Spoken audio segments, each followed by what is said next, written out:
So, a very good morning to all of you. Jai Hind to everybody. Welcome to our daily current affairs and MCQ series.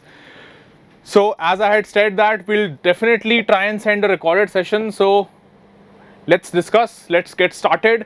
तो पहला article जो बात कर रहे हैं आज, बहुत अच्छी एक डेवलपमेंट हुई है जो defence research and development organisation है, that is the DRDO in collaboration with the CAIR. ठीक है, इसने एक एल्गोरिदम इन्होंने जॉइंटली डेवलप किया है to detect the presence of novel corona virus in a person's body.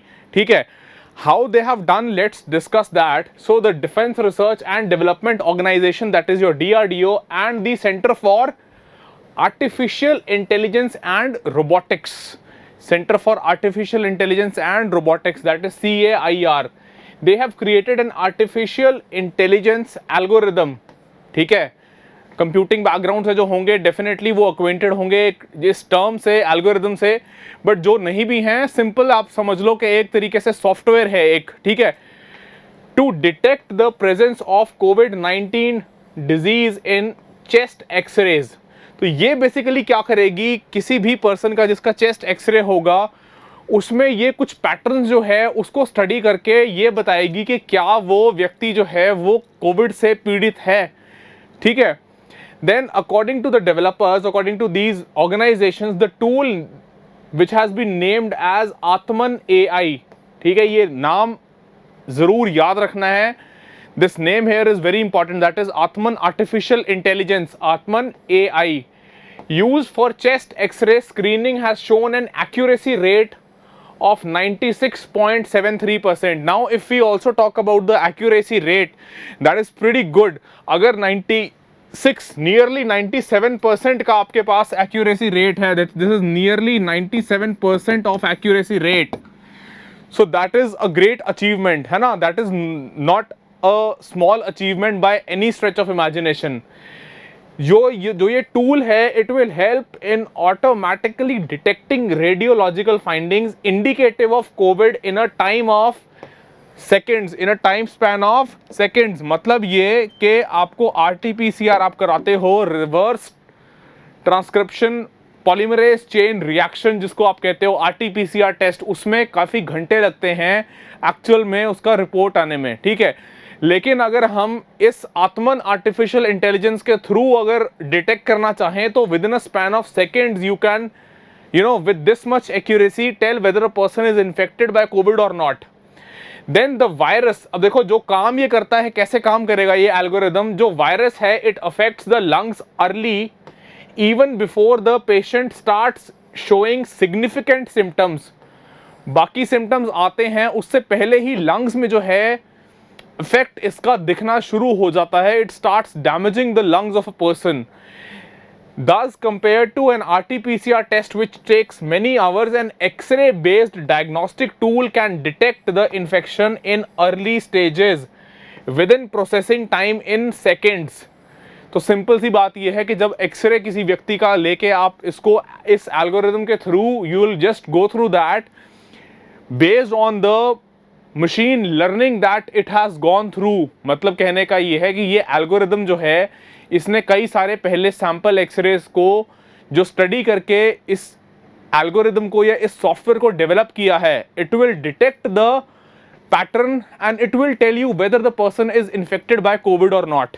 ठीक है, सो DRDO and CAIR, they both added that the chest X-rays of RT-PCR positive patients, जिन पहले लोगों का जिनका पहले से डेटा इनके पास अवेलेबल था, जो RT-PCR में पॉजिटिव आए थे लोग, उनके डेटा को it was retrospectively analyzed in various stages of disease involvement using artificial intelligence models. ठीक है, और उसी सारी डेटा स्टडी, डेटा एनालिसिस के बेसिस पे ही ये इन्होंने डेवलप किया है जो आपका आत्मन आर्टिफिशियल इंटेलिजेंस टूल है. फाइन, ठीक है, I believe this is clear to everybody. Simple सी एक बार फटाफट क्विकली ब्रीफ कर देता हूं मैं. ये क्या करेगा, जिस पेशेंट का आप चेस्ट का एक्सरे लोगे उसको स्टडी करेगा, पैटर्न देखेगा कि क्या जो इसने over the period of time ये सारे RT-PCR पॉजिटिव लोगों का जो पैटर्न स्टडी करके एक एल्गोरिदम क्रिएट किया है उसके साथ कहीं ये मैच कर रहा है, ठीक है। अगर ऐसा होगा तो then it will communicate that the pattern is yes, it is indicative of the person being Covid positive, fine. और इसका सबसे बड़ा फायदा कि आप कुछ ही सेकेंड्स में ये जान सकते हो कि क्या आप कोविड पॉजिटिव हो या नेगेटिव हो। और इससे देखो अच्छी बात यह है कि जहाँ पे जिन हमारे ग्रामीण क्षेत्रों में, जिन ऐसे सेमी अर्बन एरियाज़ में इतना इंफ्रास्ट्रक्चर नहीं है, इतने RT-PCRs की फैसिलिटी अवेलेबल नहीं है, इतनी किट्स अवेलेबल नहीं है, वहाँ पे within a fraction of seconds you will be able to detect whether the person is having or not the COVID disease. So that is with respect to both the development on the AI algorithm front. Let's move to the question now. So which of the following statements are correct with respect to Atman AI software? I'll read out the statements. The novel feature, namely believable AI along with existing ResNet models, have improved the accuracy of the software. Then it can classify the images into normal, COVID-19 and pneumonia classes. So I'll also halt for a couple of seconds, or you can just pause the video and mark the answers. ठीक है, you can just pause the video and this would be the template for the rest of the questions as well. Fine. So I'll start discussing the first statement now. Okay. देखो जो पहली statement है which says that the novel feature namely believable artificial intelligence along with the existing ResNet models have improved the accuracy of the software. अब जो developmental stages में DRDO ने और CAIR ने चीज़ें यूज़ की हैं, ये उन दो बेसिकली फीचर्स का नाम है। आपके लिए इसकी डिटेल में इससे ज़्यादा जाने की you don't need to do that. You just need to remember that these two names are associated with what? They are associated with the Atman AI software or Atman AI algorithm. Fine. So this is correct here. Then it can classify, the Atman AI algorithm can classify images into the normal category, COVID-19 category and the pneumonia class. That if a person has developed severe infection in the form of pneumonia. ठीक है, हमने याद करो जब बात कर रहे थे वेंटिलेटर सपोर्ट की, तब हमने निमोनिया की बात भी की थी कि अगर किसी व्यक्ति को वेंटिलेटर सपोर्ट पे आपने डाला है then the risks of the person catching pneumonia increase. Fine, because the bacteria and the viruses are not able to get out of the body through the coughing which takes place. Fine, because that cord is inserted in your mouth, through your mouth to your lungs, which prohibits the ejection of that cough, which through it the body emits those viruses and bacteria out of it. ठीक है, so this also is a fact that is correct. So both the statements here are correct and answer becomes both 1 and 2, that is option C. ठीक है, I hope आप लोगों ने video pause करके ये answer खुद क्रैक करके उसके बाद आगे पढ़े होंगे. चलिए, so moving forward, the next article which we are talking is with respect to the oxygen supply. अब देखो ऐसा है कि ये जो क्राइसिस है ये इतना बड़ा है कि जितने भी ऑर्गन्स ऑफ द स्टेट हैं सभी लगे हुए हैं इसमें कि किस तरीके से हम इफेक्टिवली इससे डील कर सकते हैं, और उसमें जुडिशरी भी अपना रोल निभा रही है. तो now this another order has come from Supreme Court to the central government that you have to ensure that 700 metric tons of oxygen is supplied to Delhi on a daily basis. क्योंकि दिल्ली जूझ रहा है और केंद्र की सरकार की ये जिम्मेदारी है कि वो ध्यान रखे कि दिल्ली की सारी ज़रूरतें पूरी हों. ठीक है, so the supreme court directed the centre to supply 700 MT of medical oxygen to Delhi every day till further orders. Top hospitals in the national capital have been struggling to tackle the unprecedented rise in the COVID cases in the NCR region we all are witnessing.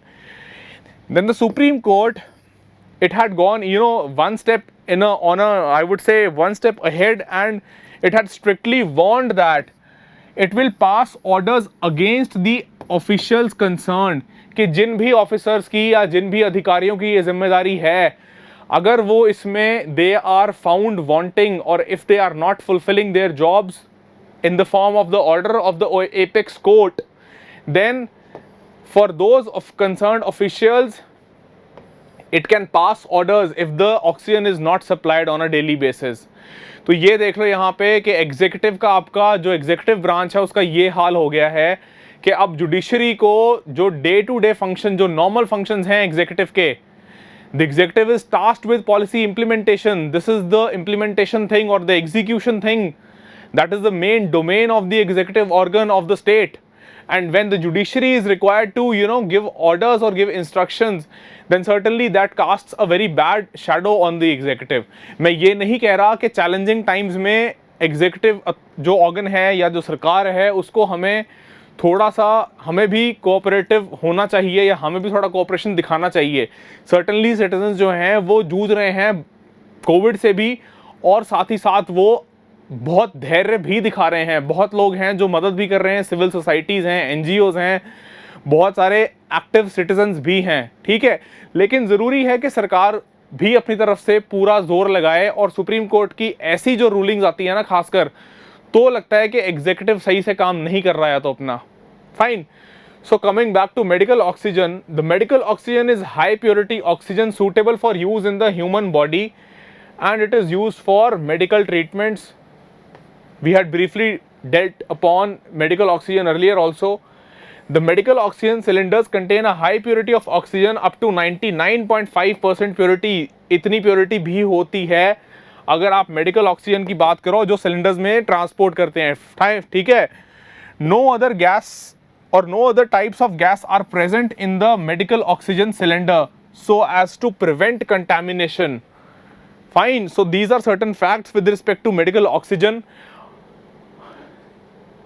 और साथ ही साथ जो supreme court का order आया है, ठीक है, तो हमारे लिए क्या इंपॉर्टेंट हो गया, एक तो कोर्ट का इंटरवेंशन, कोर्ट का ऑर्डर, कोर्ट का रोल क्या है, and the medical oxygen thing. So moving to the question now.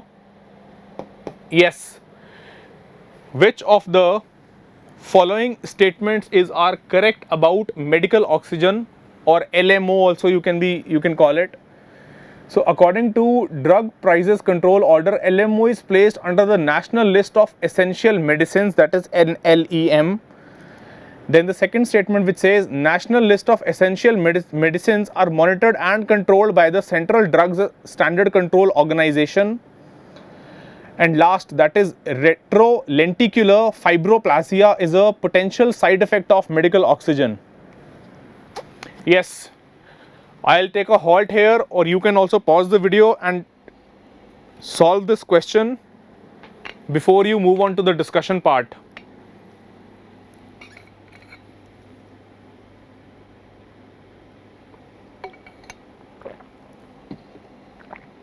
चलिए, so I'll discuss the first statement. देखो जो पहली स्टेटमेंट है ये कह रही है कि जो लिक्विड मेडिकल ऑक्सीजन है इसको एसेंशियल जो लिस्ट है, नेशनल लिस्ट एसेंशियल मेडिसिन की, उसमें it has been placed. Yes, this is certainly correct. Then the national list of essential medicine, they are monitored and controlled by the CDSCO. This is not correct. कौन करता है इसको monitor और control? Regulatory body. हाँ जी, comment section में please you can type which is the regulatory body which is tasked with the monitoring and control of the national list of essential medicine. मैं तो बताऊंगा ही, दैट इज द NPPA. हाँ जी, what is NPPA? National pharmaceutical pricing authority. ठीक है, national pharmaceutical pricing authority, just to make it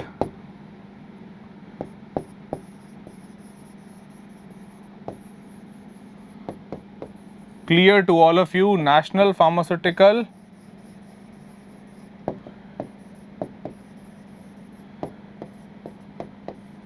Pricing Authority. ठीक है, this is the body which is tasked with this function and not your CDSCO. फिर जो last statement है, that is retrolenticular fibroplasia is a potential side effect of medical oxygen. Yes, that is a fact. देखो इस ये जो बात हो रही है ना इस कंडीशन की, रेट्रोलेंटिकुलर फाइब्रोप्लासिया, ये एक कंडीशन है mostly which is observed to a person or you can say to premature infants if they are expose to oxygen concentrations more than 40%। ठीक है, जो ये रेट्रोलेंटिकुलर फाइब्रोप्लासिया की बात हो रही है, ये मोस्टली जो है ऑब्जर्व किया जाता है as a side effect in premature infants.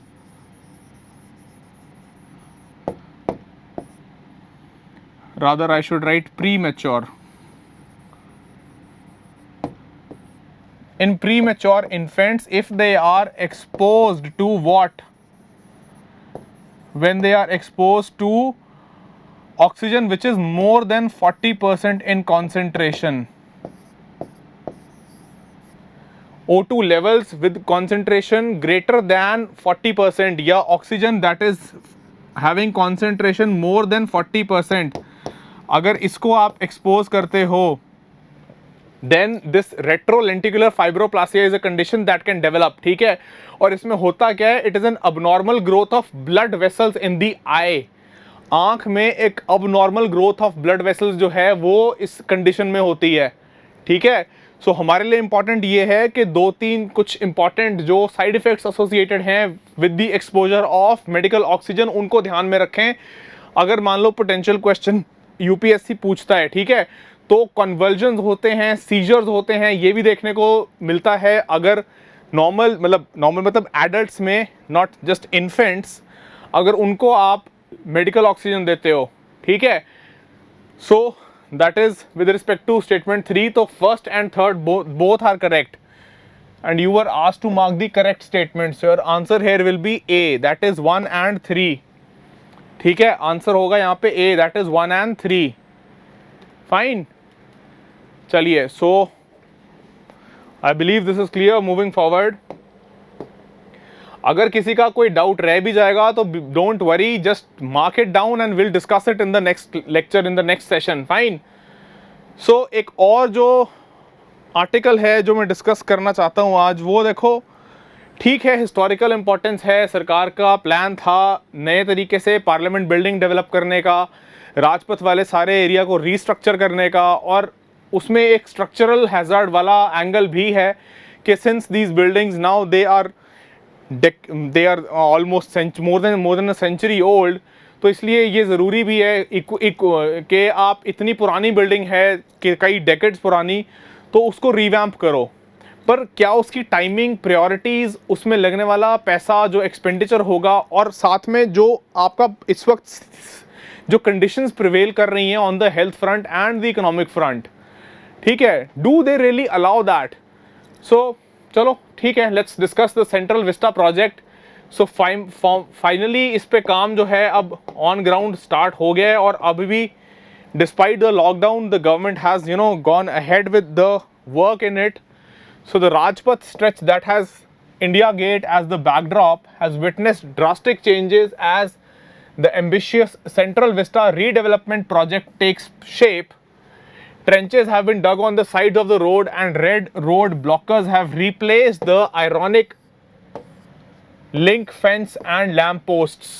तो एक तो इसमें आपका आ गया हेरिटेज वाला एंगल, है ना, जो ये चीज़ें हैं, इसके लिए हेरिटेज कंजर्वेशन कमेटी का अप्रूवल जो है लिया क्या था, मैंडेटरी है लॉ में हेरिटेज कंजर्वेशन कमेटी का अप्रूवल लेना। अगर किसी भी ऐसे बिल्डिंग को आप रिवैम्प कर रहे हो, रीस्ट्रक्चर कर रहे हो, रीडिज़ाइन कर रहे हो, जो हेरिटेज का पार्ट है इंडिया की। Fine, so the workers they are who are working here, they have been issued e passes and are being paid daily wages since the lockdown. Fine, the redevelopment at Rajpath under phase 1, जो ये अभी काम चल रहा है, this is under the phase 1। Fine, तो phase 1 में क्या है, it is aimed at making the area pedestrian friendly and providing better amenities for visitors and tourists. साथ ही साथ इट एनविसाजेस इंक्रीजिंग ग्रीन कवर, मतलब और जो है वहाँ पे ट्री प्लांटेशन होगी और ग्रीन कवर इंक्रीज करने की बात कर रही है सरकार, from 3,50,000 square metres to 3,90,000 square metres, मतलब लगभग 40,000 स्क्वायर मीटर्स की ग्रीन कवर आप बढ़ाने की बात कर रहे हो यहाँ पे। फिर फेज 1 जो ये अभी चल रहा है, इसमें दूसरा कंपोनेंट क्या है, that is a sewerage treatment plant to be set up for recycling of waste water along with rainwater harvesting systems and water supply systems. अब ये ज़रूरी है कि अगर इतने बड़े पैमाने पे आप वहाँ पे 1000-1200 मेंबर ऑफ पार्लियामेंट्स को एकोमोडेट करने की बात कर रहे हो, तो सर्टेनली ये सारी चीज़ें वहाँ रिक्वायर्ड हैं कि इतना पानी वो लोग यूज़ करेंगे, या पार्लियामेंट का जो इंफ्रास्ट्रक्चर होगा, सेंट्रल विस्टा प्रोजेक्ट का जो सारा जितना भी इंफ्रास्ट्रक्चर खड़ा होगा, उसमें जो भी पानी है उसकी रिसाइकलिंग हो, सीवेज ट्रीटमेंट प्लांट्स हों, उसके साथ अगर मॉडर्न उसको आप बना ही रहे हो तो certainly these things must be added and they are being added under the first phase of the project. Fine. Now coming to the thing that whether the government should be doing or going ahead with it. तो देखो इसमें यह है कि पहली बात तो it is entirely the discretion of the government. Yes, I agree that the timing could have been delayed, it could have been postponed for a quarter or so. but एक चीज़ अगर और मैं बात करूं इसमें कि ठीक है, जो ये डेली वेज लेबरर्स हैं जिनको इसमें एम्प्लॉयमेंट मिल रही है, तो उस लिहाज से this is one positive which if I were to take out one positive out of it, then this certainly comes to my mind कि बहुत लोगों का रोज़गार गया है, स्पेशली लॉकडाउन की वजह से जो डेली वेज लेबरर्स हैं, तो उनको अगर यहाँ पे कुछ एम्प्लॉयमेंट प्रोवाइड हो रही है तो चलो वो एक at least that is one silver lining in this whole thing. So moving to the question now. Yes, which of the following statements is or are incorrect with respect to the Central Vista project? The first one, which says in the year 1927 the Central Vista building was inaugurated by the Viceroy Louis Mountbatten. The Heritage Conservation Committee under the Union Ministry of Culture had approved the construction of a new parliament. Yes. I'll take a pause, or even you can just hit the pause button and answer the question before moving to the discussion part.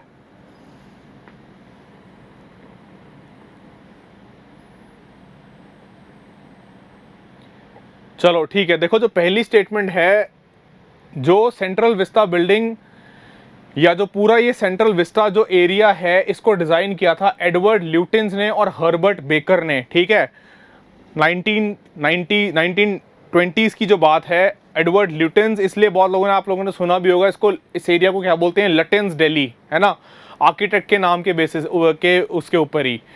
और जो inauguration की थी that was done by Viceroy Irwin. It was not Mountbatten. तो इसलिए पहली statement गलत है. ठीक है. Then the Heritage Conservation Committee under the Union Ministry of Culture. अब ये यहाँ पे Union Ministry of Culture जो है गलत है. यहाँ पे आपकी housing affair, ministry of urban affairs.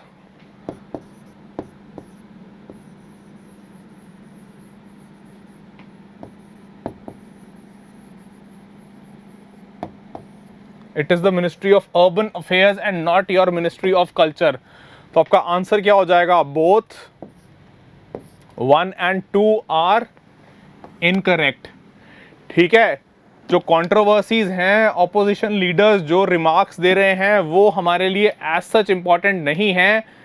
UPSC is never going to ask you what was said by whom from the opposition parties or from even the any party for that matter. But yes, you must know the historical background and the artifacts related to the Central Vista Development Project. ठीक है. तो third का answer हो गया C, that is both 1 and 2 are incorrect, and why they are incorrect we have discussed. So moving forward.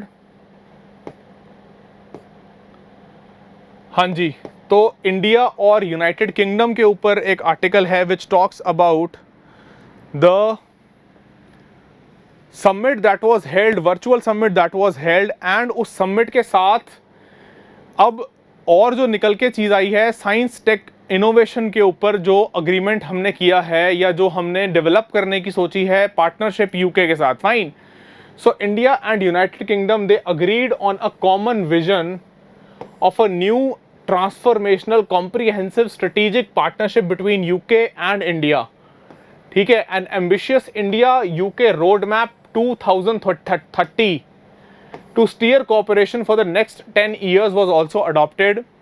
Although ये summit जो है it took place on the 4th of May, but there was an update by the PIB and that is why we are discussing it.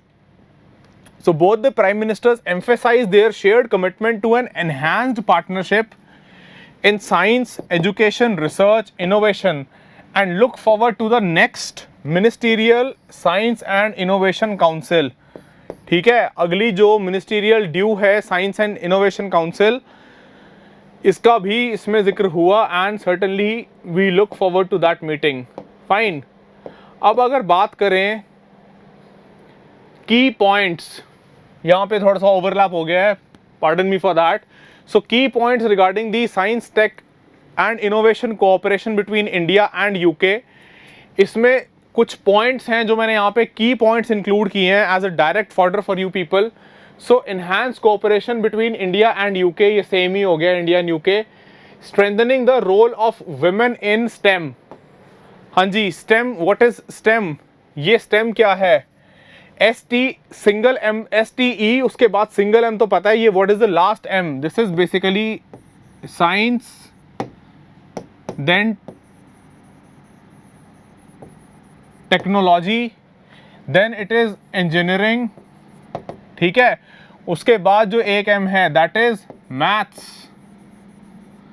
और ये तो हम stem जो generally पढ़ते हैं. लास्ट वाला जो एम है that stands for what? That stands for medicine. ठीक है, that is science, tech, engineering, maths and medicine. फिर develop collaboration between industry, academia and the government on both the sides to foster innovation.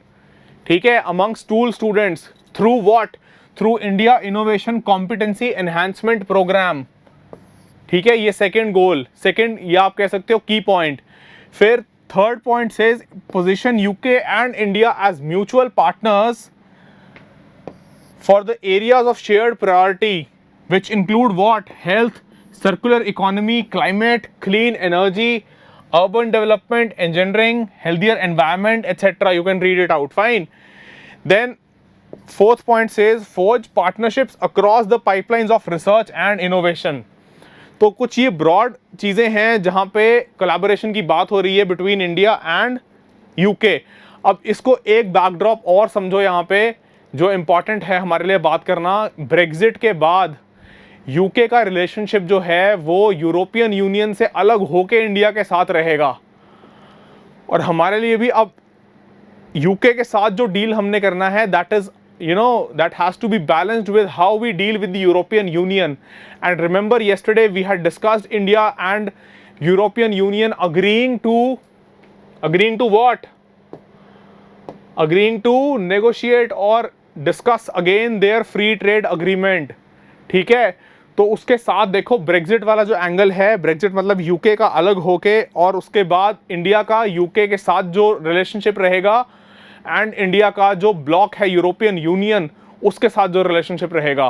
Fine. So that is going to have an impact on how we go ahead and that is important for both your UPSC prelims and specially for your UPSC mains as well. Fine. Okay, so coming to this question now.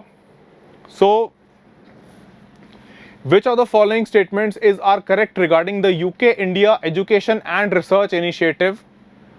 It started in April 2006 with the aim of enhancing educational linkages between India and the UK.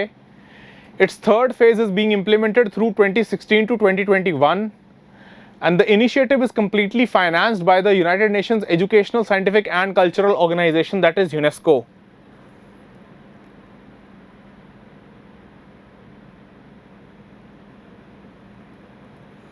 Yes.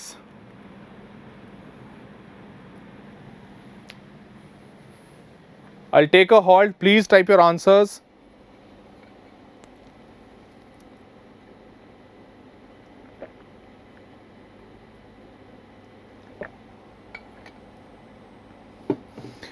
Okay, so discuss करते हैं पहली statement. देखो, initially जो UK India education and research initiative की बात कर रहे हैं क्योंकि बहुत सारी चीज़ें हमने देखी कि एजुकेशन सेक्टर से रिलेशन या एजुकेशन सेक्टर से रिलेटेड कोऑपरेशन की काफ़ी बात हुई है. साइंस एंड टेक्नोलॉजी की बात हुई है, इनोवेशन की बात हुई है, स्टूडेंट्स एंड टीचर्स दोनों के रिगार्डिंग जो है बात हुई है। तो इसलिए UK India education and research initiative discuss कर लेते हैं यहाँ पे एक बार। It started originally in April 2006 with the aim of enhancing educational linkages between India and UK. Yes, this is correct. Then the next statement, its third phase is being implemented through 2016-2021. हाँ जी, अभी भी ये जो है extend होके first phase 2006 में जो start हुआ था, उसके बाद second phase and now the third phase from 2016 to 2021 it is ongoing. Then the initiative is completely financed by UNESCO. This is incorrect. जो ये initiative है, it is being financed by both the countries, that is UK and India. ठीक है, अलग अलग ministries जो हैं, अलग अलग डिपार्टमेंट्स हैं, यूके में भी और इंडिया में भी। Departments both in India and in UK, in both the countries, such as your ministry of education. अगर बात करूं डिपार्टमेंट्स की या मिनिस्ट्री की, जैसे पहले क्या थी ये, ministry of human resource and development. So as an example, the education ministry, then department of science and tech, that is DST, department of science and tech. ठीक है, ये इंडियन साइड पे हैं जो लोग फाइनेंस कर रहे हैं। वैसे ही डिपार्टमेंट यहाँ पे डिपार्टमेंट ऑफ एजुकेशन है which is financing this initiative. ठीक है, तो मकसद यहाँ पे ये बताना है कि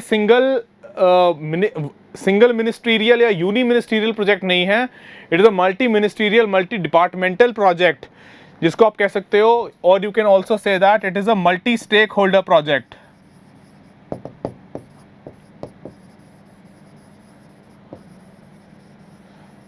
multi-stakeholder project. Fine. So your answer here will be correct statements, that is 1 and 2 only, that is option C. ठीक है, C सही आंसर है, that is 1 and 2 only. Fine, I believe this is clear. चलो, so moving forward now to the map based question for the day. Yes, moving to the map based question for the day, that is, which of the following statements are correct? Hainan is located on the northeastern coast of China. Then Hainan, the name of the province, literally means south of the sea. And third statement, a Chinese spacecraft launch site is located in Wenchang in the Hainan province. हाँ जी, China news में था, हमने discuss भी किया था। Please answer this question.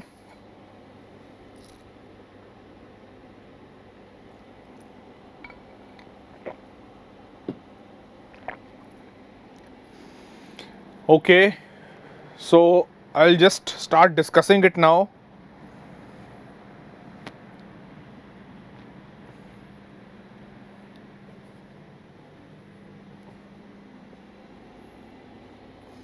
चलिए ठीक है, आई बिलीव आप लोगों ने अब तक आंसर कर दिया होगा या पॉज करके कर लिया होगा। तो देखो, जो पहली स्टेटमेंट है which says Hainan is located on the north eastern coast of China.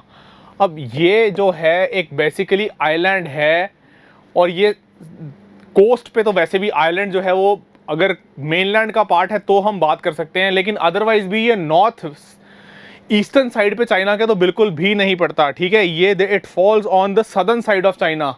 Fine, it will be more clear when I'll switch to the map. So first is wrong. If first is wrong, then you can eliminate option B. Then Hainan, the name of the province, literally means south of the sea.